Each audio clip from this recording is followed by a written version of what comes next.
I'm proud to be an American, where at least I know I'm free. Wait. Am I? Will I be? Did you see that shit show of the presidential debate? The Supreme Court ruling of broad immunity for a president? Okay. All right, you're wondering who I am. I'm Allison Hare. I am a former corporate executive turned high performance coach for women. And I'm on a mission to help you and me create more space and freedom in our busy lives. Welcome to the Late Learner Podcast, where here we are ditching the outdated norms. You know, the ones we were all taught to live in.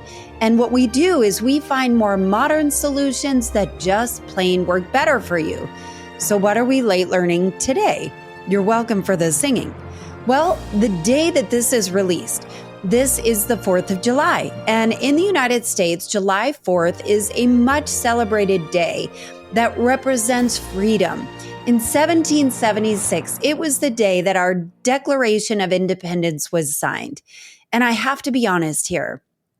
I am incredibly grateful for the freedoms that our forefathers, and let's just add our foremothers, have fought for us to have. And I freaking love a good fireworks show and some pool time on the 4th of July. But a lot hangs in the balance. And as much as it seems like an already crazy train has been intercepted by the insane clown posse and run right off the rails, it is simply not acceptable to bury our heads in the sand anymore and watch more of our liberations get ripped out from underneath us and not do anything about it. Fun fact about this podcast, it used to be called Culture Changers. And honestly, nobody was Googling, how do I be a culture changer? So I had to change the name. That's why it is called Late Learner today. And while this podcast is not a political one, it has always been designed to help you get activated to make the change you want in your life. And what happens is the more of you that makes these changes in yourself, in your own life, in your circles, in your community, but mostly in yourself, that's when the culture changes. And to be honest, the recent landmark rulings and direction of this great country seem to defy logic, defy basic humanity, and set women, people of color, marginalized groups everywhere, and all of us so far back. And I really do have a heavy heart where I knew I needed to do something more. And today, we are bringing hope and we are bringing options, as we always do. And maybe options you have never thought about, because that is the whole point, right? That's why we are continuously late learning. So I've got some ideas you can really use to help support the change you might not have considered before.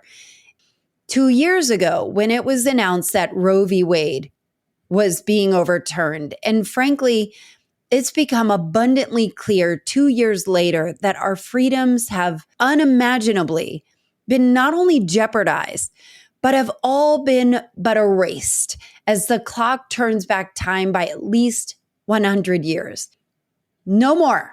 Today, I want to empower you with options that can actually make a difference, more than us just bitching about it over drinks with our friends.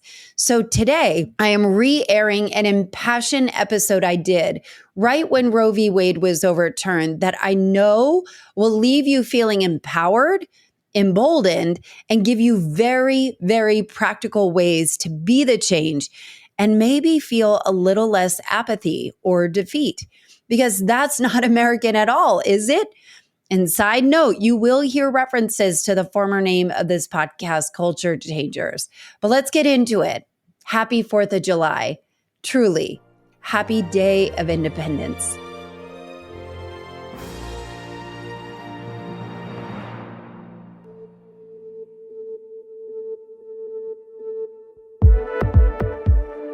Welcome to this special edition of Culture Changers, and with the historic ruling that overturned Roe v. Wade, the right for women to have access to abortions has now been taken away throughout most of the nation. And I imagine if you're listening to this and listening to this specifically, you are angry, or maybe you might be hate listening to me. I don't know. But I imagine if you're listening to this and you clicked play and saw the Roe v. Wade title, you're probably very angry, really angry, and maybe feeling a little helpless with so much hanging in the balance. And you're wondering, how can I help? And can anything I do even make a dent? And so I'm going to be doing my best to be articulate here, but the truth is, I am so furious that I'm just seeing red. All I see is red, and I'm not entirely sure it can string coherent words together, but I'm going to try, and I've got some notes to help keep me on task, and I've spent the day pulling resources, researching, and trying to compile some ways that can really move the needle. And I wanted to get really real in this episode, and I specifically wanted to empower those who have never really gotten involved before. Not because you don't want to, but because you don't know how, or you felt like it was really risky to get involved or be too public on this. And that I totally get and will address. And I've got some good news for you and some possibilities to consider. And one of the reasons why I started Culture Changers 3 years ago, it's because I wanted to make a bigger impact than just voting. And while this is not a political podcast, it was born out of political frustration. And I wanted to energize you today and give you clear tools on what you can do right now. Because the truth is, your voice and your actions are needed, and there is some creativity that you might have at your fingertips that could really start to help right away that maybe you haven't thought of. And that's what I wanted to address today. So some of you may be familiar with Shaun King. He's a very famous activist, and he had broken down 4 components that are needed to make an impact.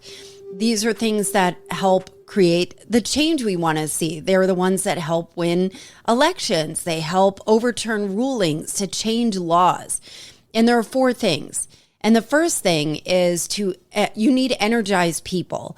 And I imagine that, yes, we're all energized all right now. So, check. We are energized.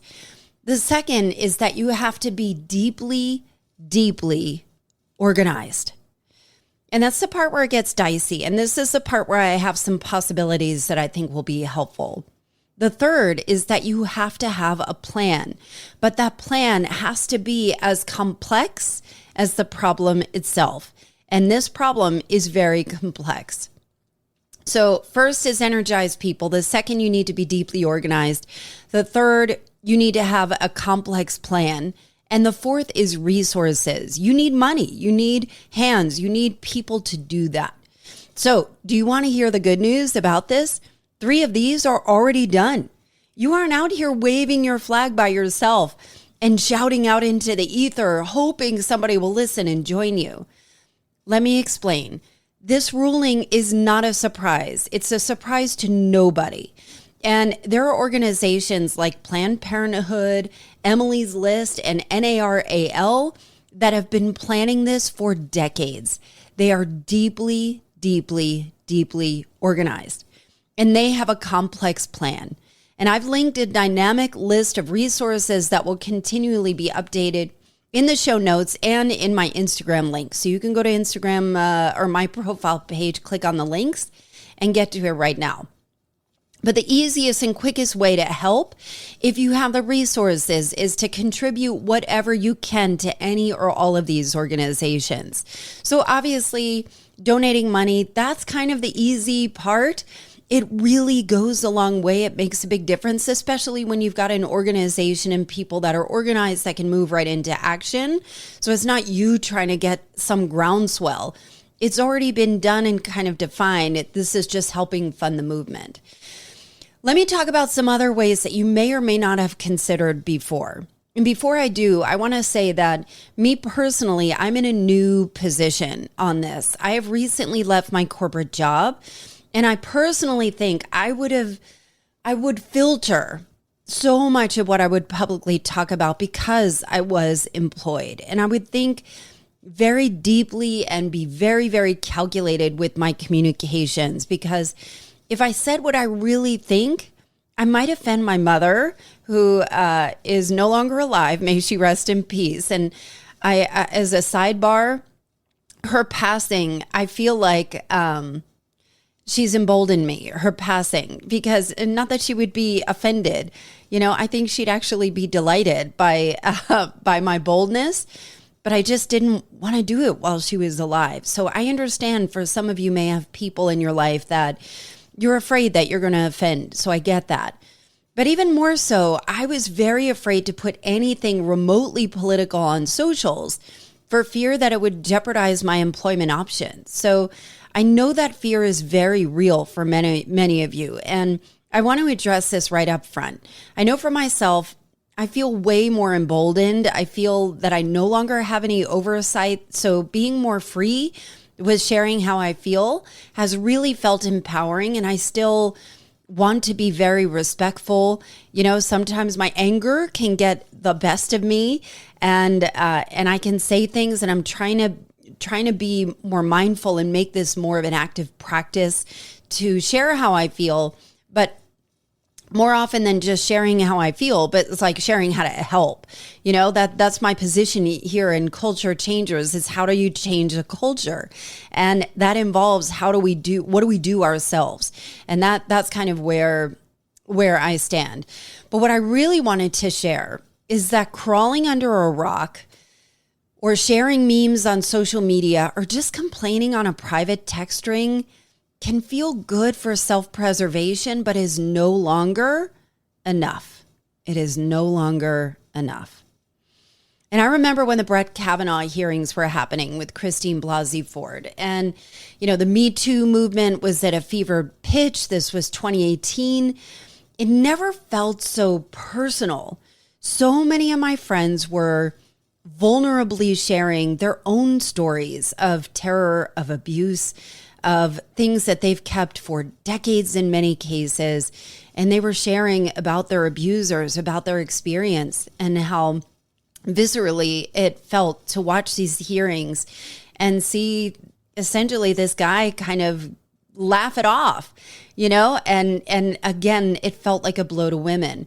And I have my very own story, similar to Christine Blasey Ford, that I had also shared, but I generally am not a crier, but every night I would cry myself to sleep because I'd be on Facebook and I'd be reading these just raw posts from friends who were sharing it publicly for the first time and just feeling so much empathy, so much pain, so much, hurt, and wanting to help. And the pain was so palpable. I just wanted to help in some way. And at the time I didn't have my podcast, and, I had never gotten involved in elections, before, but I was also annoyed at all the lip service, and outrage that I experienced, not only for myself, I was mad at myself, but with many others, like the lip service and outrage, arguing with others, but no solutions. And if you remember, kind of the Trump era, where for the first time you'd have family members that were and communities and friendships and relationships that were being ripped apart because people were boldly sharing how they felt. And they felt so diametrically opposed to how you felt. And then it was like this devolving that would happen on social media. And it just is terrible. And at the time, Stacey Abrams was running against, in Georgia, in the state of Georgia, against the Secretary of State at the time who oversaw elections. His name is Brian Kemp. And they were both running for the governor's seat of Georgia. And it was a very tough race. And I felt like my outrage for Trump winning the election in 2016 and the devolving of all these relationships in America as a result was just too much to bear. I wanted to help with Stacey's campaign to win Georgia. I was for Stacey. It wasn't the lesser of two evils, I believe, in what she had stood for. And I have zero background in elections and politics, none of it. I just couldn't sit idly by anymore. And so I figured if I'm capable, why not me? My rage was just overflowing, and I just couldn't just bitch about it and on socials anymore. It was really important to get involved. And so it felt good to help. It felt good that me sitting around bitching to my friends wasn't where my anger ended. I could use my anger for good. And I will say that Stacey losing that election in 2018 by a very narrow margin was a big blow for Georgia. And for me, it sent me scared. It sent me back scared to get involved again in causes that I believe in, because it might not work. But, you know, even with things I feel really passionate about, gun control, gun laws, or having, having it be harder to have assault rifles be available, so easily available. Like there are things that I would feel so passionate about, but just, I don't know that I could get out there again and do it. But you know what I realized, especially with this coming back again and all these school shootings and, and Roe v. Wade being overturned, it's the completely wrong attitude. I convinced myself that I would just let the pros and people that cared more, had more time, people that could do it, people who were tougher than me, they could handle it, but that's not okay anymore. It's not okay. And your rage and your relentlessness is what wins elections. Our rage, our relentlessness, meaning you don't stop, meaning you start incorporating some of these activities into your everyday life until it's a cacophony that cannot be ignored. That is how things change. So I'm inviting you today to turn your rage into action. And the only way we win our rights back is when we come together and we fight. And in my opinion, the Democratic Party isn't doing enough because we're so afraid to offend anyone. And we're trying to find some middle ground and kind of, appease everybody and include everyone, but it is hurting us. And the Republican Party lives on the offense all the time. Take no prisoners. That is what we need to do. That does not mean to be an a-hole. Not at all. It does mean to rise up higher and be more bold. You can still be respectful, but it's time to use our voices in a more powerful and pointed and collective way. You are capable. Why not you?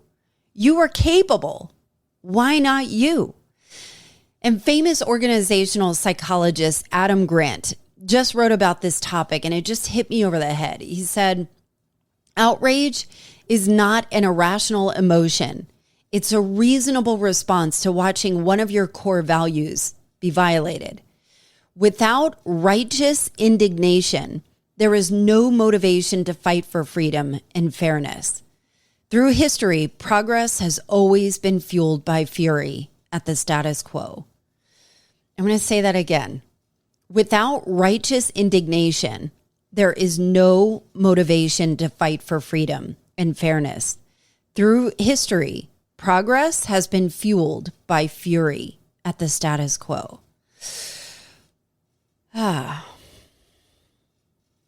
It actually, reading that kind of gave me permission. It gave me permission, that righteous indignation. And instead of feeling like, I don't want to offend these people, and these are people I really care about, and I don't want them to think the wrong thing. Sometimes you just have to push the edge a little bit.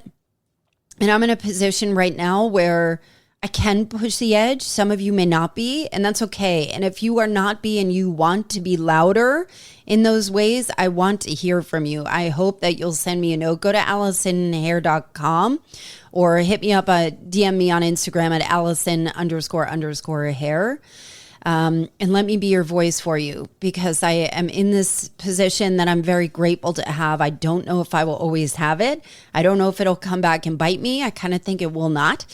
But I've got it, and I'm going to use my voice here. But in the meantime, I've linked a comprehensive list of resources and ways to get involved, and that list will continually be updated. It's in the show notes, and it's going to be, it's in my Instagram links as well. So there's tons of resources, books, knowledge, data, ideas, like the states, all kinds of things, laws, that'll help you understand it. But in the meantime, I did want to share some other important ways that you may not have thought of that can help, and ways that are beyond just donating money. And let me be clear, donating money, especially to the organizations that I linked in those in that resource, can go a long way. They're organized, they've got a plan, they are well equipped to go forward with it and move further faster. So every dollar counts if you have the resources to give. And so I'm going to give you 10 ways that you may not have thought of. One is, first and foremost, apathy is no longer an option. We cannot ignore this moment and wait for it to calm down and let others who are more committed get involved, and we are on to the next thing. I know it feels intense and it feels scary to do that, but the time is not now. This is the only time that you are energized enough to be able to continue doing this. Some of these practices need for it to be incorporated into our daily lives, and that solidarity of doing it with other people and commitment is needed. So that's the first thing. Apathy is no longer an option. So if you're committed to move, let's move. I'm going to give you 9 other ways. The second, what talents do you have to offer? Can you write? Are you a photographer? Are you good with photography? Do you have digital capabilities? Can you do design? Maybe you have a background in marketing. Are you a good listener? You can connect with reproductive justice organizations and offer them whatever talents or resources you have or that you can give, and let them help you get involved. It makes such a huge impact. When you just think of, what am I good at? Just ask those questions. What am I good at? What resources do I have? How can you lend your talents to somebody who may need it? I think it'll make a huge difference. And by the way, when you engage in whatever way, whether it's big or small, every single one of us making what seems like something minor, a small choice, makes a huge difference. Do not let apathy or a cynical viewpoint get in the way of you helping. I think that really is the challenge, that cynical viewpoint, apathy, those kind of things, that is like really the criminal here. So we have to be more activated. We have to stay energized with this, stay in the game, stay committed, and continually engage. There are a lot of ways I'm going to address on how to do that from here. So the third thing, second is, what talents do you have to offer? The third, are you willing to open your home? Do you have an extra room or a spare couch? Can you offer someone shelter that can help save someone who is in this position, who may need an abortion, maybe in a place where you can save them on hotel costs? Do you have a car where you might offer assistance? So I want you to be thinking through, what are some ways, maybe it is just a shelter that can really make a huge impact, help somebody in need. That is number 3. Are you willing to open your home? Is there something you can offer to help somebody get from point A to point B, or maybe save on travel and expenses, on lodging, food? Can you offer somebody a meal? Those kind of things.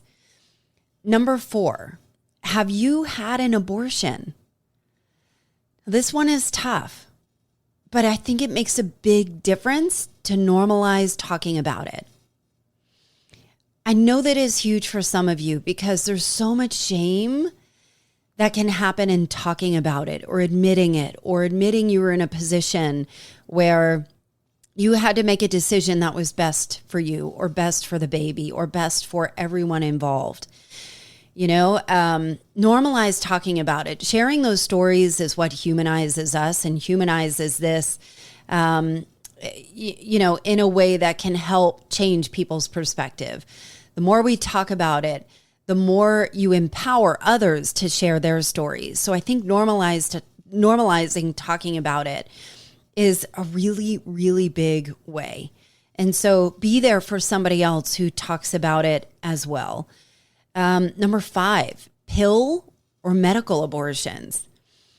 You can be creative here, and you can buy up pills right now through the mail. There are ways to buy abortion pills and offer it to those who may not be able to get it. If you're a medical professional, you can become a Plan C. I think it's called Plan C, is the medical abortion or pill abortions. Is you can become a Plan C ambassador, and again, become a resource for education around this, and connect with reproductive justice organizations to help get education in there. And then number 6 is elections. So elections, I know we hear the first thing we hear is vote. Vote. Yes. You need to vote. But when you vote, that does not mean that you go down the list blindly and just, vote Democrat and assume they are pro-choice. There are a lot of pro-life Democrats as well. So do your homework. There are some governor elections right now that are unbelievably important. Michigan, vote for Governor Gretchen Whitmer. Arizona, candidate Katie Hobbs. Wisconsin, Governor Tony Evers. Georgia, my girl Stacey Abrams. Pennsylvania, candidate Josh Shapiro. And Kansas, vote Governor Laura Kelly. Now, there are also some other places where there are some races that are really important. In Ohio, voting Tim Ryan is really important. In Georgia, to reelect the senators, Raphael Warnock and John Ossoff, for Senate race is going to be critical for this. In Iowa, House and Senate votes count. And also, if you live in a blue state, adopting a neighboring swing state, if you live in a blue state or somewhere where you feel safe, devote some attention to it. See what you can do to help with neighboring states, whether it's education, whether it's financially, whatever resources you can offer, or even if it is, kind of using your talents. If you, are an attorney or, can help, or a medical professional or somewhere where you can offer your talents, I would call, again, reproductive offices, or find out who those people are on those ballots that make a huge difference. Focus on your local elections. There are 2 elections a year, and the primaries are critical, and the local ones are critical and important for this as well. So voting is important. I will say that voting is essential, but it is not sufficient. So what that means is you absolutely need to vote, but voting is not enough. It's not enough. We need the rest. We need the rest of you as well. And this one, you may be surprised that I'll have on this list, and it's men. And I'm going to share a story about this because I think that men being allies is huge, and also normalizes it as well. And I'll give you an example. Some of you may or may not be fans of Howard Stern. I've been a fan of Howard Stern since I was 12 years old, and would skip school and listen to him on my Walkman, walking around in the woods waiting for whoever to pick me up because I was skipping school. But anyway, he has evolved quite a bit. And I would venture to say that Howard Stern is probably done the most for feminism than you would ever imagine. And yes, you heard that right. Now, before you decide, what, this girl's crazy, hear me out. So if you remember, as you can imagine, his fan base, Howard Stern's fan base, has historically always been very male dominated, white males, and in many cases, blue collar white males. And while he hasn't always been this way, he started passionately advocating for women and for gays, for trans people. His listeners were called to rethink their position from a powerful and influential man, one that they were deeply loyal to, that all of a sudden he changed his tune, and the way he approached women was so much more gracious and required them to rethink their position. So I say that today, Howard Stern is beyond respectful to his wife and his daughters and Robin Quivers, his sidekick. He no longer speaks about women in degrading terms. And, by the way, that was very popular in his heyday back in the culture many, many years ago. And his heyday is still happening. I know that sounds crazy. If you are not a listener, you probably have wondered where he went or that he is no longer relevant, but he is unbelievably relevant and one of the most powerful voices out there. But his speaking up had way more effect than, let's say, Lena Dunham did. You know, Lena Dunham does, who has a predominantly liberal female, base that essentially she's preaching to the choir, where Howard Stern is converting because he was bucking status quo by saying what people didn't expect him to say, by respecting women. So if you have men in your life, or if you are indeed a man and you're listening or watching this, I would encourage you to please speak up in support, normalize it, be an ally. It makes a huge difference. We need all hands on deck, and men are incredibly important to this movement as well. To be supportive, to not be dismissive, to not mansplain, thank you, but to be supportive in this. And then number 8, host a roundtable briefing. You can do this in your community or in your industry. You can quickly throw something together on Zoom, and you might come of like, hey, this is important. If you feel this is important to you, let's get on Zoom. Let's put our heads together. We'll put our talents together. We'll get some ideas, and we will put an action plan together. So it is an easy way to do it, but it does help people who are mobilized to act. And I know even with your personal, I'm in sales, so I, kind of watch this and understand this very well. So let's say you send out a group text to your community. All you need is one person to say, yes, I'll do it. And the rest will say, okay, yes. So that's how you start to build up a storm of people, is by just one person saying yes publicly. So that's kind of how the fire starts. So please invite people to join and do or host a roundtable briefing. And then number 9, your company, where you work. Ask your company what their position is on reproductive freedom and how the company plans to address it. Now, you may work for small companies. I've worked for very, very big, high-tech companies where they were very high profile. So there were a lot of all hands calls and those kind of things, and ways that you can submit questions to the CEOs.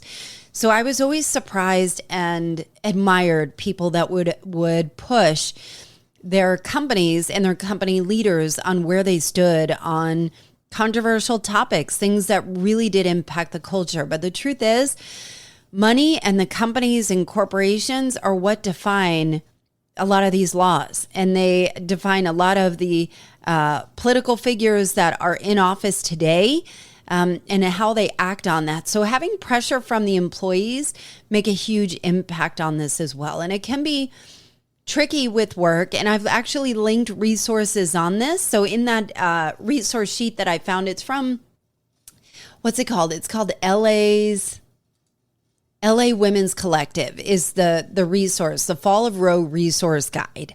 And so they actually put together some scripts and some ways to help artfully handle this in a work situation without, blowing up your own work spot. But having that address it publicly and that pressure from employees makes a huge impact. So please use your voice and speak up there. And then number 10, finally, spending your money. I actually think the best way to protest is not with pickets and signs. I actually personally question that myself. I think it is more of preaching to the choir thing, although there is visibility. I do think it's more of like a Vietnam War kind of thing that was way more effective then. But I have concerns over traditional protests. But I think a real protest, and one that really, really makes a difference, is with your wallet. And where are you spending your money? Are you spending money with companies that are supporting their employees? Are you withholding money from companies that are staying silent or has a position that you don't agree with? So which companies are supporting their employees and communities in support of abortion rights? Dick's Sporting Goods made a public statement announcing they will cover abortion costs. I think it's up to $4,000 for any employee that needs it.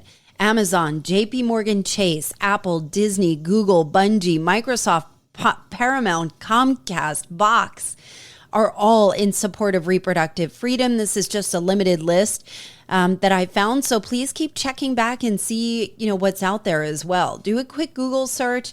See if there are any places you're spending your money with that are staying silent. And the truth is that money is what always influences change. Be mindful of where you spend your money and where you withhold it. Personally, I'd love to see a large-scale organized walkout for companies that are staying silent from their employees. That's a real protest, and those are the protests that work. Now, so those are the top 10, right? So I'm going to put this in blog format as well, so you'll have access to that. You'll have the resources in the show notes. I've linked that, and also in Instagram links as well. There's so many other ways to help. And what I'm hoping for is if you have ideas, put them in the comments or DM me or share them with your own network, share them in your own public forums. The most important things is please speak up and do something. You cannot stay silent anymore if this is important to you. So, like I said, I've linked the info in the show notes, and that document, which offers insight into the ruling, books on the topic, scripts, voting, cheat sheets, and ideas that are going to be continuously updated.